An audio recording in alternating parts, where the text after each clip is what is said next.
আসসালামু আলাইকুম। মনিটাইজেশনের নতুন একটি আপডেট এসেছে। আপডেটটি কি তা আজ আমি জানিয়ে দেব এবং ইউটিউব চ্যানেল মনিটাইজেশনের জন্য কি কি নিয়ম অনুসরণ করবেন সেটাও থাকবে আজকের ভিডিওতে। প্রথমে গুগলে চলে আসবেন, এসে সার্চ বারে লিখবেন YouTube channel monetization policies. YouTube channel monetization policies এখানে দেখতে পাচ্ছেন, ক্লিক করুন।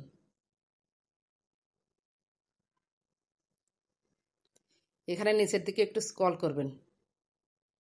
এখানে ইউটিউব চ্যানেল মনিটাইজেশন পাওয়ার সমস্ত শর্তাবলী কিন্তু এই লেখাতেই রয়েছে,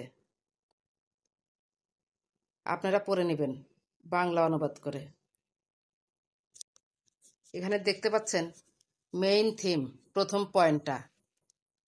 মেইন থিম মানে আপনার চ্যানেলের মূল থিম কি, আপনি কেন এবং কি উদ্দেশ্যে এই চ্যানেলটি তৈরি করেছেন। বিভিন্ন ক্যাটাগরি আছে, যেমন cooking channel, gaming channel, entertainment channel. আপনার চ্যানেলের থাম্বনেল, টাইটেল দেখে ইউটিউব যেন সহজেই বুঝতে পারে আপনার চ্যানেলটি আসলে কোন ক্যাটাগরির। একটু না বললেই নয়, আমার চ্যানেল যেমন সায়েন্স টেকনোলজি ক্যাটাগরির রিলেটেড। ইউটিউব আমার চ্যানেলে এসে দেখলো আমি বিভিন্ন ক্যাটাগরির ভিডিও আপলোড করছি, তাহলে আমাকে কিন্তু মনিটাইজেশন দিবে না। অর্থাৎ আপনি যে ক্যাটাগরির চ্যানেল তৈরি করছেন ঠিক সেই ক্যাটাগরির ভিডিও আপলোড করতে হবে। মিক্স ক্যাটাগরির ভিডিও আপলোড করলে কিন্তু মনিটাইজেশন কখনোই পাওয়া যাবে না। আশা করি মেইন থিম কি বুঝতে পেরেছেন।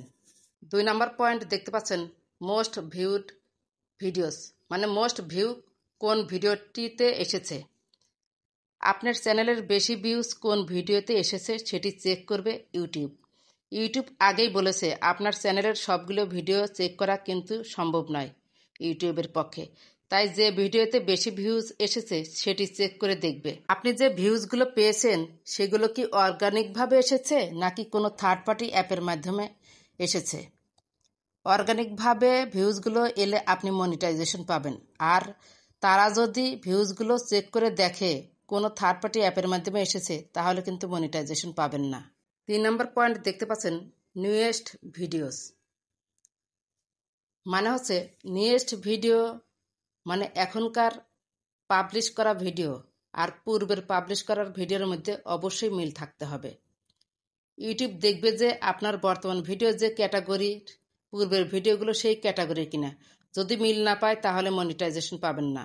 অর্থাৎ শুরু থেকে আজ পর্যন্ত আপনার চ্যানেল যে ক্যাটাগরির সেই টাইপের ভিডিও থাকতে হবে আপনার চ্যানেলে। 4 নম্বর পয়েন্ট দেখতে পাচ্ছেন biggest promotion of watch time, মানে কোন ভিডিওগুলো থেকে আপনার বেশি ওয়াচ টাইম এসেছে। ইউটিউব সেগুলো চেক করবে। ওয়াচ টাইমগুলো কি অর্গানিকভাবে এসেছে নাকি কোনো থার্ড পার্টি অ্যাপের মাধ্যমে এসেছে। এক কথায় ওয়াচ টাইমগুলো অর্গানিকভাবে হতে হবে। যদি কোনো থার্ড পার্টি অ্যাপের মাধ্যমে অথবা অন্য কোনো ওয়েতে আপনি আপনার ওয়াচ টাইমগুলো পেয়ে থাকেন তাহলে কিন্তু মনিটাইজেশন পাবেন না। পরের পয়েন্ট দেখতে পাচ্ছেন video metadata, very very important. এখানে ব্র্যাকেটে দিয়ে লিখেছে ইনক্লুডিং টাইটেলস, থাম্বনেলস অ্যান্ড ডিসক্রিপশন। ভিডিওর মেটাডাটা বলতে বোঝায় ভিডিওর থাম্বনেল, টাইটেল, ডিসক্রিপশন একে অপরের সাথে মিল থাকতে হবে। থাম্বনেল দেখে ক্লিক করলো কিন্তু ভিডিওতে গিয়ে দেখলো থাম্বনেলের সাথে কোনো মিল নেই ভিডিওটির। আবার টাইটেলও তাই। এক কথায় থাম্বনেল, টাইটেল এবং ডিসক্রিপশন ভিডিওর সাথে অবশ্যই মিল থাকতে হবে। সেজন্য ভিডিওর মেটাডাটা খুব কেয়ারফুলি তৈরি করবেন। এবার আসি নতুন যেটা যুক্ত হয়েছে, চ্যানেল অ্যাবাউট সেকশন। এখন থেকে YouTube channel about section check করবে। এখানে আপনি কি রিলেটেড ভিডিও তৈরি করছেন সেই বিষয়ে স্পষ্ট সুন্দর করে তথ্য দিয়ে রাখবেন। আপনি কোন কোন প্ল্যাটফর্মের সাথে যুক্ত আছেন সেগুলোও এখানে দিয়ে রাখতে পারেন। আজকে এই তথ্যগুলি দেওয়ার ছিল। ভিডিওটি যদি ভালো লাগে তাহলে অবশ্যই লাইক, কমেন্ট, সাবস্ক্রাইব করে দিবেন। আপনার একটি লাইক ভিডিওটি নতুন নতুন দর্শকের কাছে পৌঁছে দিতে সহযোগিতা করবে। ধন্যবাদ সবাইকে।